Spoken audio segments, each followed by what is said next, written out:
Olá! Bom, você já ouviu falar do roubo qualificado pelo emprego de arma? Pois é, tá errado, viu? Primeira coisa é que não é qualificado. O roubo com emprego de arma é um roubo majorado, também chamado bastante de roubo circunstanciado. Então, quando você lê essa expressão, roubo circunstanciado pelo emprego de arma, é o roubo em que o emprego de arma aumenta a pena.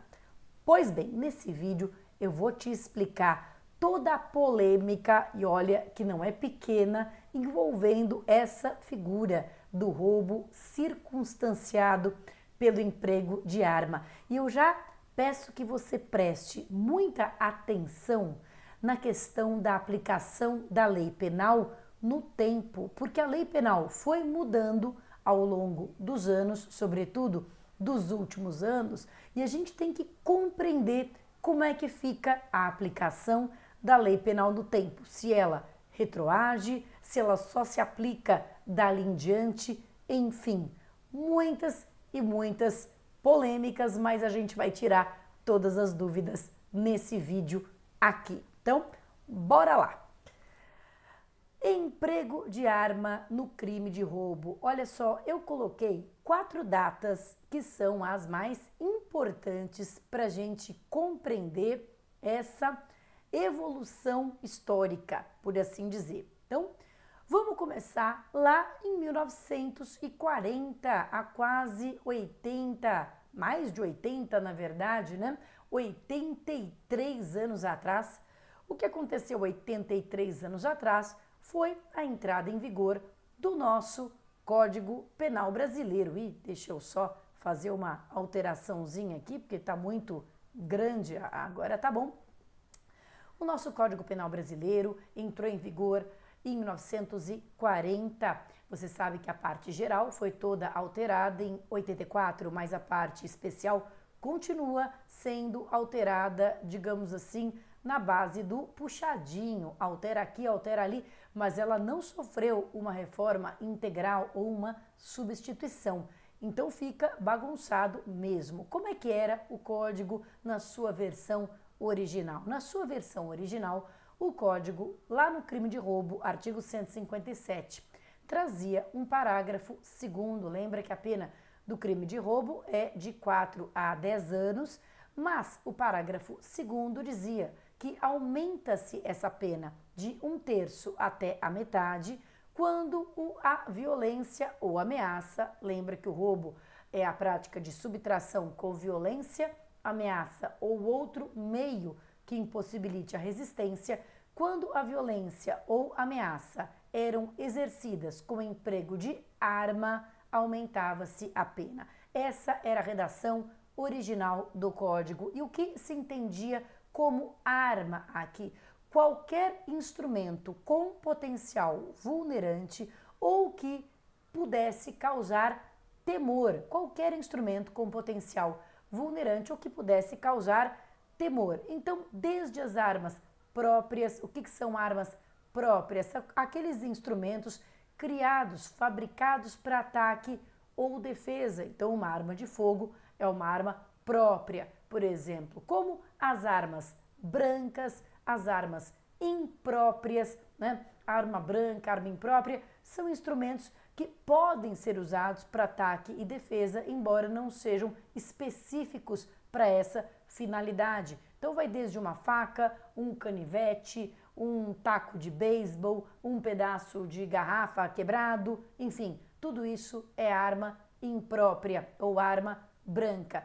Tudo o que era arma majorava, circunstanciava o roubo. Não fala qualificava, porque qualificadora é outra coisa. Você sabe que qualificadora mexe na pena em abstrato. E aqui nós estamos falando de uma causa de aumento de pena, de uma majorante, que mexe na terceira fase da dosimetria da pena em concreto. Pois bem, qualquer arma majorava o roubo. Nessa época, discutia-se se a arma tinha mesmo que ter potencial vulnerante, o potencial de machucar, ou se bastava que ela fosse apta a causar temor, a causar o medo ali característico do roubo. E começou a prevalecer na jurisprudência o entendimento de que mesmo a arma chamada, entre aspas, de brinquedo, ou seja, aquela arma que na verdade é um simulacro de arma, mesmo a arma desmuniciada, ela devia aumentar a pena do crime de roubo,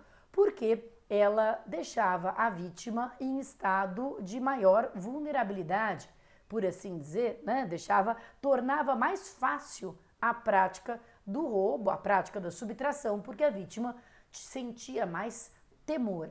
Pois bem, esse entendimento de que a arma, mesmo que inidônea ao disparo, mesmo que desmuniciada, ou mesmo a chamada arma de brinquedo, majorava, aumentava a pena do roubo, porque a vítima tinha uma maior sensação de temor e ficava ali mais fragilizada frente ao agente, foi consubstanciada numa súmula, que é a súmula 174 do STF. Então, essa súmula 174 dizia exatamente isso, que a arma de brinquedo era suficiente para aumentar a pena do crime de roubo. Então, quer dizer, lá desde 1940 havia esse entendimento abrangente de que qualquer arma majorava o roubo, mesmo, por exemplo, uma arma de brinquedo. Pois bem, isso sofreu uma primeira mudança aqui em 2001. Por quê?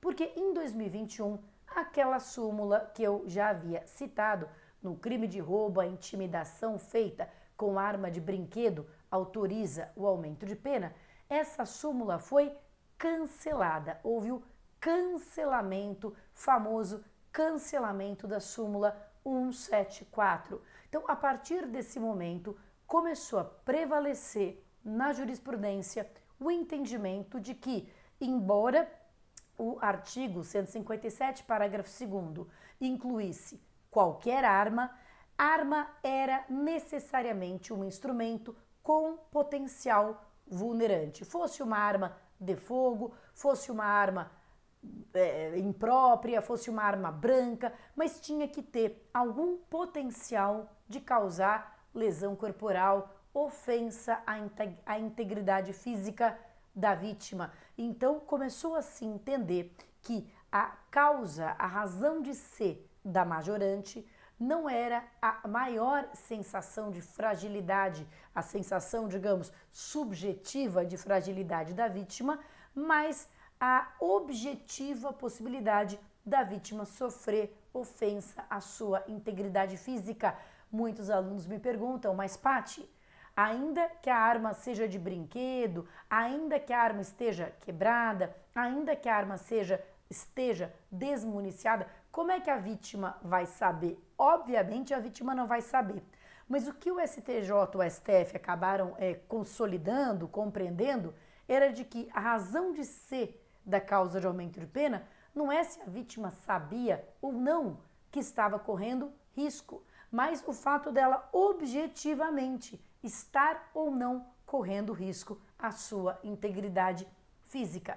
Portanto, embora aquele inciso 1 continuasse abrangendo todo o tipo de arma, tanto a arma de fogo quanto a arma branca, todo tipo, tinha que ter algum potencial vulnerante, algum potencial de efetivamente ofender a integridade física da vítima. Aqui eu faço um parênteses para uma breve digressão de processo penal.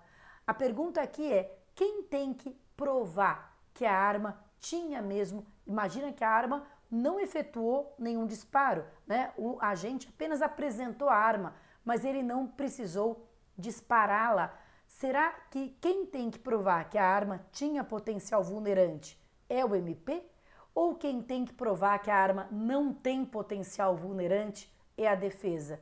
Pois é, o que os tribunais compreendem, entendem, e eu discordo disso, mas o que eles entendem é que há, por assim dizer, uma presunção de que a arma tenha potencial vulnerante, de que uma vez que a arma tenha sido utilizada, E basta utilizada não no sentido de utilizada para machucar, mas empregada para intimidar. Uma vez que a arma tenha sido empregada para intimidar e para comprovação disso, a palavra da vítima é suficiente, segundo os tribunais superiores e grande parte dos tribunais também de segunda instância, desde que a arma tenha sido utilizada para intimidar a vítima, presume-se que ela tinha o potencial de vulnerá-la, salvo se a defesa conseguir provar em contrário. Então, cabe à defesa provar que a arma estava desmuniciada, cabe à defesa provar que a arma era de brinquedo. Se a defesa assim o comprovar, está excluída a majorante. Mas, caso contrário, existe uma presunção de que aquela arma apresentada de fato tivesse potencial vulnerante, portanto, segundo os tribunais superiores, não se exige que a arma seja efetivamente apreendida ou periciada. Digamos que o agente dispense a arma, consiga jogar fora a arma no momento em que é perseguido pela polícia, mas ele apresentou a arma para a vítima, a arma foi vista pela vítima, bem, isso seria o suficiente para fazer aplicar a majorante. Eu e o Gustavo Junqueira, como você pode imaginar, discordamos veementemente, e o Madeira também, porque isso é uma verdadeira inversão da lógica do direito penal e do processo penal, em que cabe à acusação provar tanto o elemento dos elementos do tipo, quanto as circunstâncias que agravam o crime e, portanto, sendo ali uma circunstância exigida pelos tribunais superiores o potencial vulnerante da arma, a meu sentir, seria muito mais lógico que também se exigisse que essa arma fosse encontrada e fosse periciada para permitir a aplicação da majorante. Mas há, na nossa jurisprudência, esta contradição. De um lado, entende-se que a arma tenha que ter potencial vulnerante e pelo cancelamento da súmula 174, mas de outro, presume-se esse potencial, salvo se a defesa provar o contrário. Bom, vamos em frente. Até esse momento, toda arma majora a pena do roubo e a discussão limita-se a essa questão do potencial vulnerante, da necessidade de apreensão e perícia na arma, até que tudo muda em 2018 e aqui nós vemos realmente o legislador, com o máximo respeito, metendo os pés pelas mãos, pelo menos de acordo com a sua suposta intenção. Realmente o tiro saiu, com o perdão do trocadilho, besta pela culatra. Qual que foi o tiro? Que tiro foi esse? Esse tiro foi o seguinte: em 2018, e eu pessoalmente, Patrícia Vanzolini, tenho um pouco de conhecimento dessa discussão, porque eu participava nessa época de uma comissão de juristas que presidido, uma comissão que era presidida pelo ministro Alexandre de Moraes e que era composta por 8 juristas que discutiam o projeto que depois foi dar origem ao pacote anticrime. Então eu ia bastante a Brasília e participava muito dessas discussões legislativas. E já havia no Congresso uma intenção de se aumentar o aumento de pena. Lembra que o aumento era de 1/3 à metade, de se ampliar esse aumento de pena quando a arma fosse uma arma de fogo, né? Entendia-se que você equiparar um canivete, uma tesoura a uma arma de fogo era você equiparar 2 tipos de criminalidade diversas, né? O camarada que assalta com canivete, com caco de vidro, é, entre muitas aspas, um ladrão de ocasião ali, ele pegou o que estava à mão dele. É diferente de alguém que possui uma arma de fogo e que, portanto, já de alguma forma integra essa vida, né, na criminalidade, essa vida criminosa, de forma muito mais intensa. Então, entendia-se ali naquele momento que era preciso fazer uma distinção entre a arma branca e a arma de fogo. Pois bem, acontece que o Congresso, e isso não foi obra da minha comissão, quem produziu essa alteração legislativa foi o Congresso antes que o pacote anticrime entrasse em vigor. O Congresso atropelou a discussão, por assim dizer, e produziu o seguinte efeito, né? essa lei, que é a Lei 13.854, ela que entrou em vigor dia 23 de abril de 2018, ela entrou em vigor dia 23 de abril, ela fez o seguinte, ela introduziu, qual que era a intenção do legislador? Era introduzir esse parágrafo 2º-A, dizendo que a pena aumenta-se em 2/3 se a violência ou ameaça é exercida com o emprego de arma de fogo. Então, ao invés de 1/3, né, a metade passava-se a 2/3. Só que o que o legislador fez? Ele, ao mesmo tempo que introduziu o parágrafo 2º-A, ampliando o aumento no caso de arma de fogo, ele revogou aquele inciso 1, que previa arma de forma genérica. Então, aquele inciso que previa arma de forma genérica foi revogado e introduziu-se o parágrafo 2º, letra A, que só cuidava de arma de fogo. Então, você percebe que o legislador criou aqui uma lacuna, porque a arma branca não foi contemplada pela nova lei, pela Lei 13.654. Eu falei 800? Não, pela Lei 13.654, não foi contemplada. Então veja que bagunça. Esta lei, ela aumentou a majoração no tocante à arma de fogo. Então, no tocante à arma de fogo, ela constitui uma novatio legis impeius, ela constitui uma nova lei que piorou a situação ali do réu e, portanto, não retroage.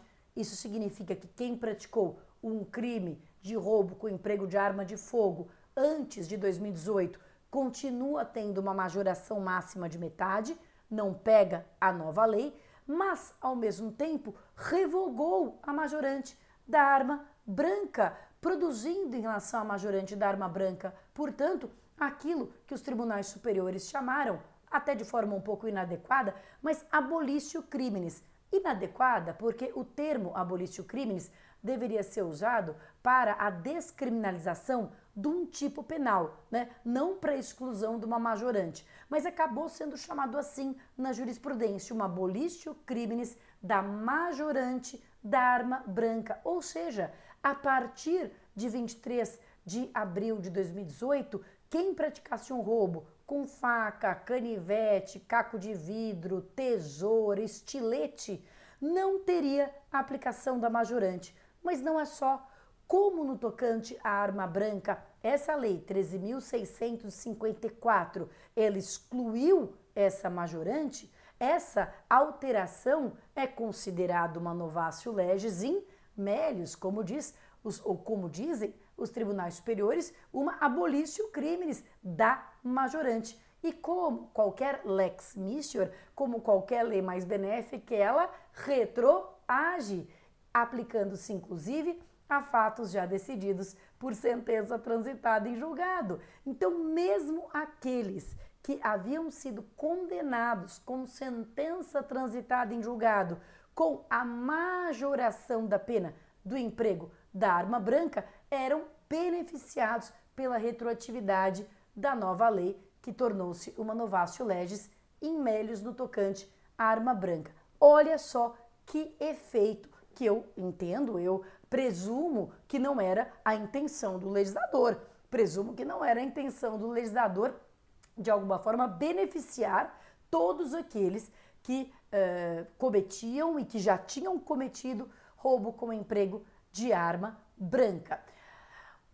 A jurisprudência tentou minimizar esse efeito, né? Tentou minimizar esse efeito considerando o seguinte, considerando que, tudo bem, a arma branca não era mais uma majorante, não era mesmo, ok? Mas que nada impedia que o juiz levasse em consideração a circunstância da arma branca na primeira fase da dosimetria da pena, como uma circunstância judicial desfavorável.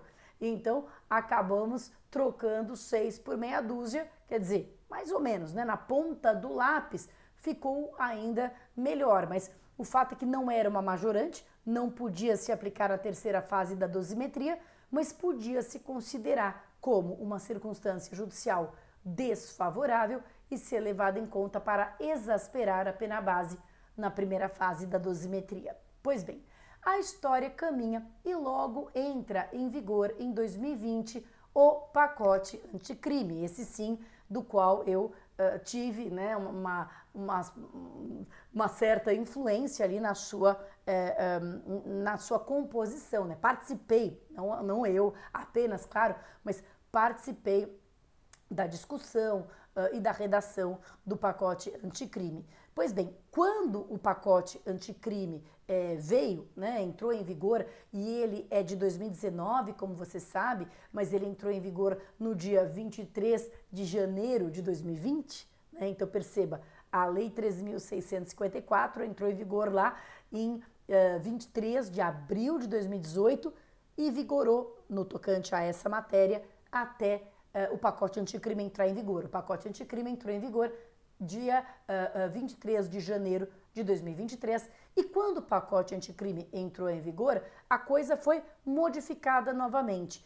Aquela arma branca que constava lá no inciso 1, que foi revogado, foi reintroduzido agora no inciso 7º. No inciso 7º. Então, olha só, a pena aumenta de 1/3 à metade se a violência ou grave ameaça é exercida com o emprego de arma branca, introduzido pela Lei 13.964, que é o pacote anticrime. Acontece que quando essa nova lei introduz a arma branca, essa nova lei é uma novatio legis impeius e, portanto, não retroage. Esse é um caso, gente, lapidar, é um caso paradigmático de lex intermédia, de lei intermediária. Porque, veja, de 1940 até 2018, a arma branca majorava. Depois de 2020 em diante, a arma branca volta a majorar. Mas nesse pedacinho intermediário, que é abril de 2018 até janeiro de 2020, não havia essa majoração. E, portanto, durante esse período, a arma branca não majorava e todo o período anterior, esta lex intermédia, essa lei intermediária, retroagia para beneficiar quem tivesse cometido a conduta antes da entrada em vigor dessa lei intermediária. Bom, a partir das condutas praticadas a partir do dia 23 de janeiro de 2020, aí já pegaram a nova regulamentação do pacote anticrime, que é justamente a seguinte: a arma branca volta a majorar com o aumento de 1/3 à metade. A arma de fogo continua majorando, como lá na Lei 13.654, a arma de fogo continua majorando com aumento de 2/3, mas cria-se uma subcategoria, cria-se uma distinção, o pacote anticrime cria uma distinção que está plasmada no parágrafo 2º-B. Se a violência ou grave ameaça é exercida com o emprego de arma de fogo de uso restrito ou proibido, aplica-se em dobro a pena prevista no caput do artigo.